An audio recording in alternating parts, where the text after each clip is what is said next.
use local materials to reduce consumption of energy for transport and to support local economies.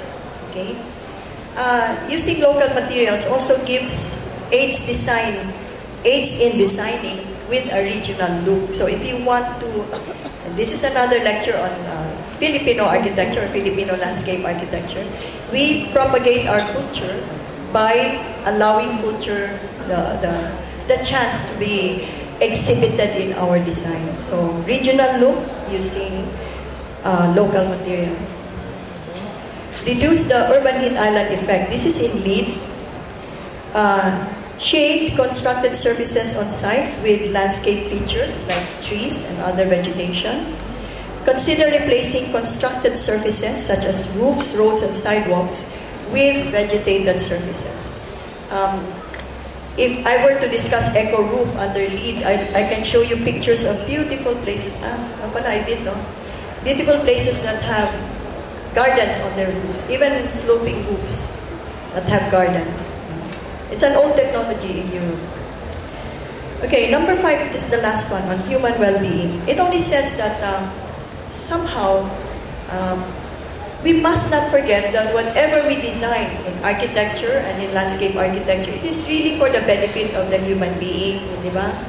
Of course, the humans have done a lot of mistakes in damaging nature, but it doesn't mean that we remove human beings from our focus.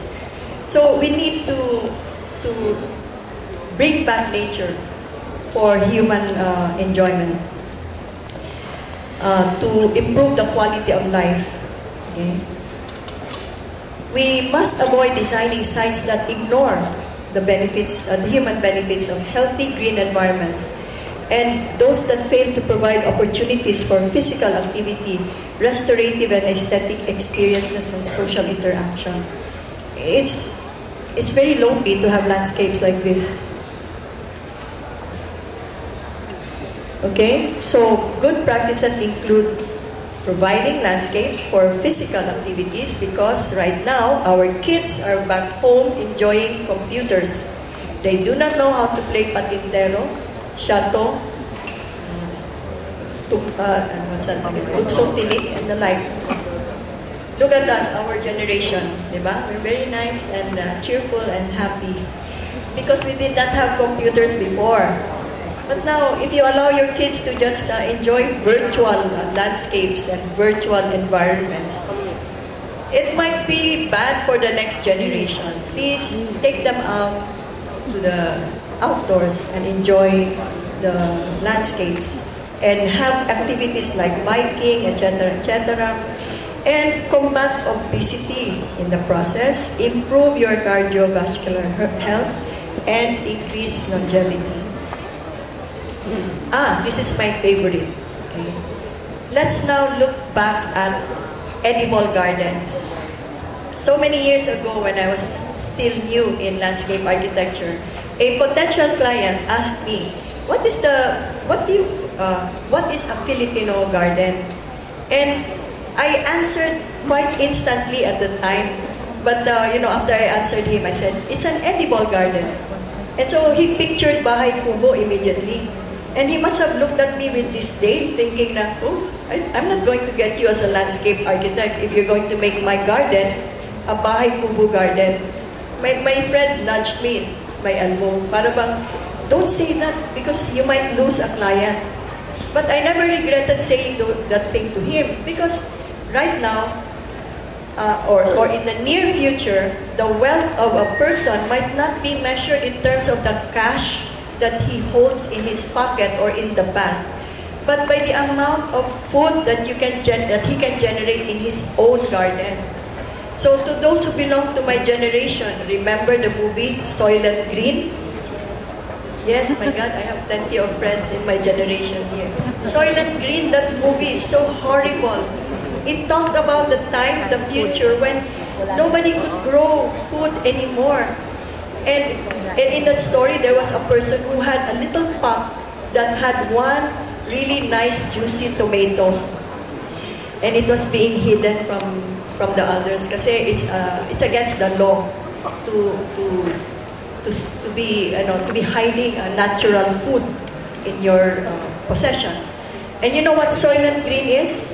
It was the food that they take, a tablet. It was made out of dead people. So in Soylent Green, they give incentives to people who died.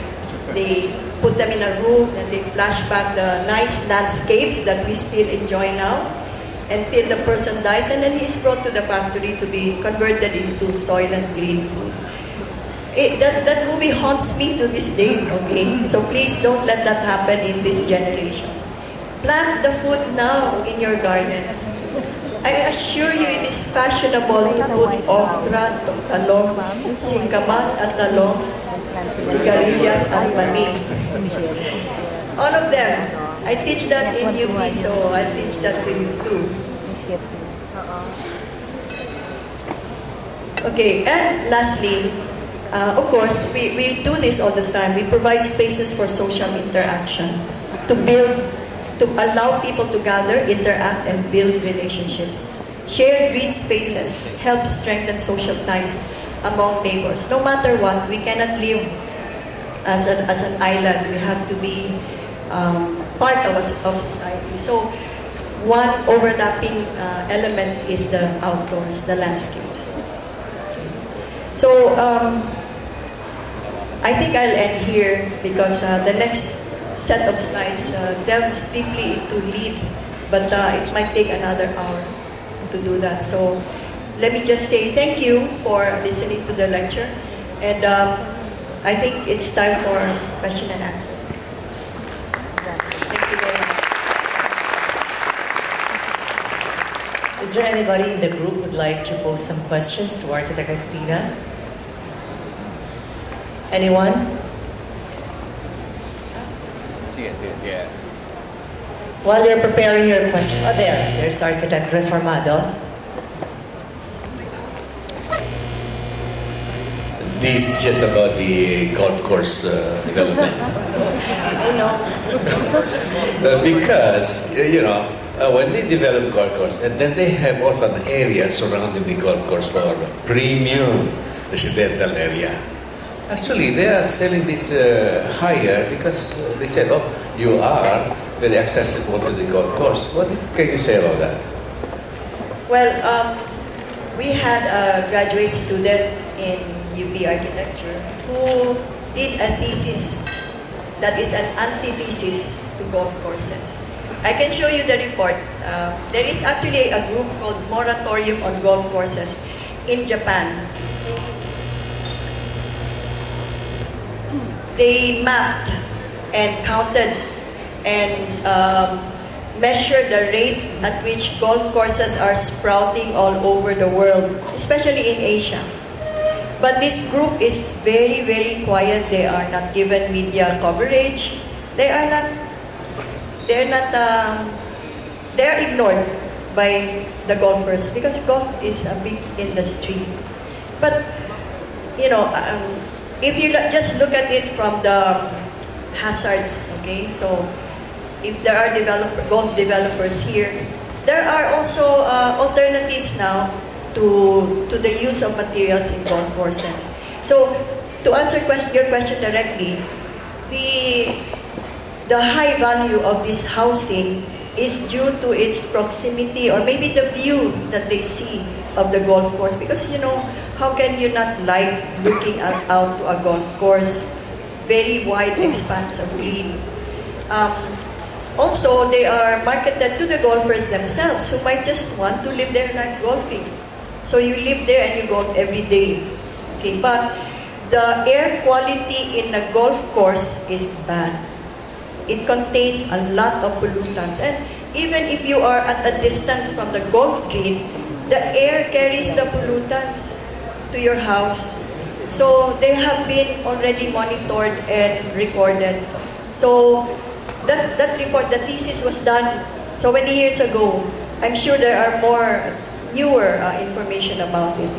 But it's a very credible report about golf courses.